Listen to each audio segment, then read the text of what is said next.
Habari za ulimwengu. Kwanza ni muktasari wa habari hizo. Mimi ni Amina Abubakar. Iran imebadili uamuzi wake wa kufungua mlango bahari wa Hormuz. Ulaya yatafuta njia salama za usafirishaji katika mlango huo. Na Papa anatarajiwa kufika Angola katika ziara yake ya siku 10 barani Afrika. Habari kamili. Teheran. Kamandi kuu ya jeshi la Iran imetangaza leo Jumamosi kurejesha vizuizi vyote kwenye mlango bahari wa Hormuz, hatua inayobadili msimamo wake iliyochukua jana wa kufungua ujio huo muhimu wa bahari. Hapo jana waziri wa mambo ya kigeni wa Iran Abbas Araghchi alitangaza kufunguliwa kikamilifu kwa mlango huo kama sehemu ya mazungumzo yake na Marekani. Tehran ilifunga njia hiyo ya bahari inayopitisha karibu 20% ya mafuta na gesi ya dunia baada ya Marekani na Israel kuishambulia Iran Februari 28. Hii leo taarifa iliyotolewa na kamandi kuu ya jeshi la nchi hiyo imesema Washington imekiuka ahadi ya kufungua kikamilifu shughuli zote za usafirishaji kupitia mlango bahari huo kwa uamuzi wake wa kuendelea na mzingiro wa kijeshi iliyouweka mwanzoni mwa wiki hii. Iran imesema hadi pale Marekani itakapoondoa mzingiro huo kwa meli zinazoelekea kwenye dola hiyo ya Kiislamu, hali kwenye mlango bahari wa Hormuz itasalia chini ya usimamizi mkali wa Teheran. Paris. Muungano ambao haujahusika wala kujiingiza katika vita vya Iran unaoongozwa na Ufaransa na Uingereza umesema uko tayari kuongoza ujumbe wa kimataifa wa kurejesha safari za meli bila vizingiti kupitia mlango bahari wa Hormuz. Hata hivyo, muungano huo umesema hilo halitofanyika kabla ya vita hivyo kusitishwa kikamilifu. Katika mkutano wao uliofanyika mjini Paris hapo jana, hali ilibakia kuwa ya tahadhari zaidi. Iran, Marekani na Israel wanaohusika moja kwa moja na mzozo unaoendelea hawakualikwa. Mkutano wa Paris ni sehemu ya mataifa hayo kujaribu kupunguza athari ya mgogoro ambao hawakuanzisha wala kuungana nao, ulioutikisa kwa kiwango kikubwa uchumi wa dunia. Bei ya mafuta ilipanda karibu maradufu kote duniani baada ya vita hivyo kuanza Februari 28 baada ya Iran kufunga mlango bahari huu ambao 20% ya mafuta ya dunia hupita. Usitishwaji mapigano wa muda umepelekea vita kati ya Marekani na Israel dhidi ya Iran kusimamishwa hadi Aprili 22. Siku 10 pia za usitishwaji mapigano zilitangazwa kati ya Israel na wanamgambo wa Hezbollah wanaoungwa mkono na Iran. Berlin. Katibu mkuu wa jumuiya ya kujihami ya NATO Mark Rutte ametupilia mbali uvumi kwamba Marekani huenda ikajiondoa katika muungano huo wa kijeshi, akiliambia toleo la Jumapili la gazeti la Ujerumani la Die Welt kwamba haoni uwezekano wa Marekani kuchukua uamuzi huo. Rutte pia amesema ulinzi wa Marekani dhidi ya silaha za nyuklia kwa Ulaya hauna mashaka, akisema ulinzi huo ni dhamana ya usalama kwa bara hilo, akisisitiza kwamba anaamini hali itabakia kuwa hivyo. Hata hivyo, katika wiki za hivi karibuni, Rais wa Marekani Donald Trump amekuwa akitoa kauli kali zinazoashiria kuiondoa Marekani ndani ya muungano huo.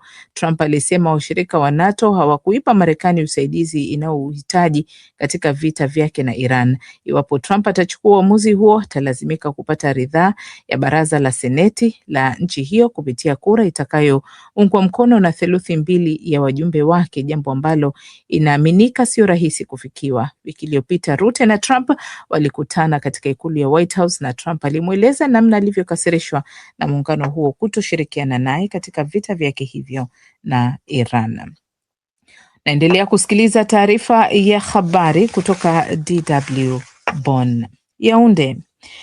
Kiongozi wa kanisa Katoliki duniani Papa Leo wa 14 anatarajiwa kuwasili hii leo nchini Angola, ikiwa ni kituo cha 3 cha ziara yake barani Afrika iliyogubikwa na vita vya maneno kati yake na rais wa Marekani Donald Trump kufuatia mzozo wa Mashariki ya Kati. Kabla ya kuwasili kwake mjini Luanda, ambako picha zake zimebandikwa katika sehemu nyingi ya mji huo, Papa atakamilisha ziara yake ya siku 3 nchini Cameroon kwa kufanya misa ndogo katika uwanja wa ndege wa Yaounde. Papa huyo wa kwanza kutoka Marekani ikiwa nchini Angola atakutana na Rais Joao Lourenço na kutoa hotuba baadaye.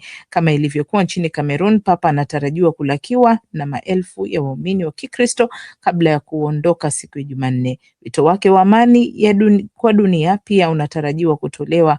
Angola iliyopitia vita vya wenyewe kwa wenyewe kwa miaka 27 vilivyoanza wakati wa kujipatia uhuru wake kutoka Ureno mwaka 1975. Kiev. Rais wa Ukraine Volodymyr Zelensky amesema anaamini Urusi na mipango inayoonyesha kwamba huenda ikamjumuisha tena mshirika wake Belarus katika vita vyake vya miaka minne dhidi ya Kiev. Zelensky amesema hayo kupitia mtandao wake wa kijamii wa Telegram, akidai kwamba taarifa hizo ni kwa mujibu wa ripoti ya kijasusi ya jenerali mkuu wa jeshi la Ukraine Oleksandr Syrskyi. Zelensky amesema kulingana na ripoti hiyo, ujenzi wa barabara za kuelekea Ukraine na kupangwa upya kwa eneo la kurushia makombora zinaendelea katika maeneo ya mpakani Belarus.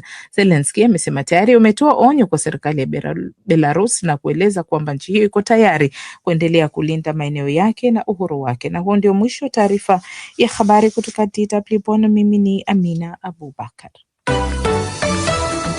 DW Maoni.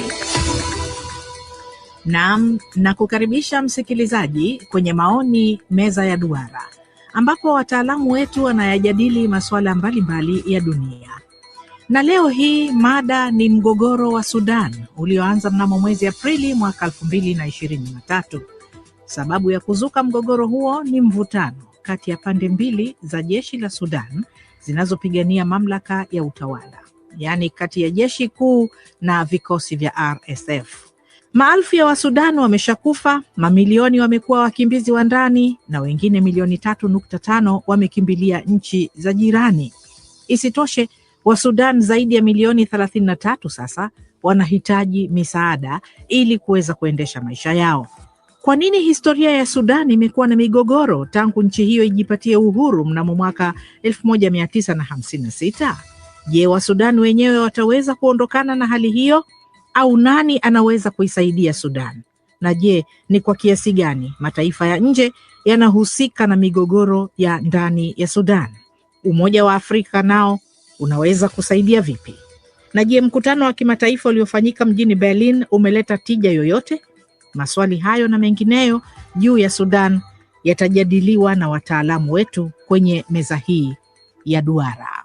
Na sasa msikilizaji, napenda kuwatambulisha wachambuzi wetu watakaoshiriki kwenye meza ya duara leo hii.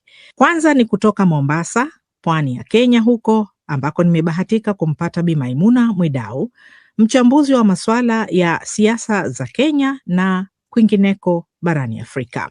Huko nchini Tanzania leo tunajumuika naye Tumaini Munale, mkufunzi wa chuo cha ualimu cha mjini Shinyanga, na Munale ni mchambuzi wa masuala ya Afrika na pia ya kimataifa. Na watatu kwenye meza yetu ya duara ni Omar Mutasa kutoka Kampala, Uganda.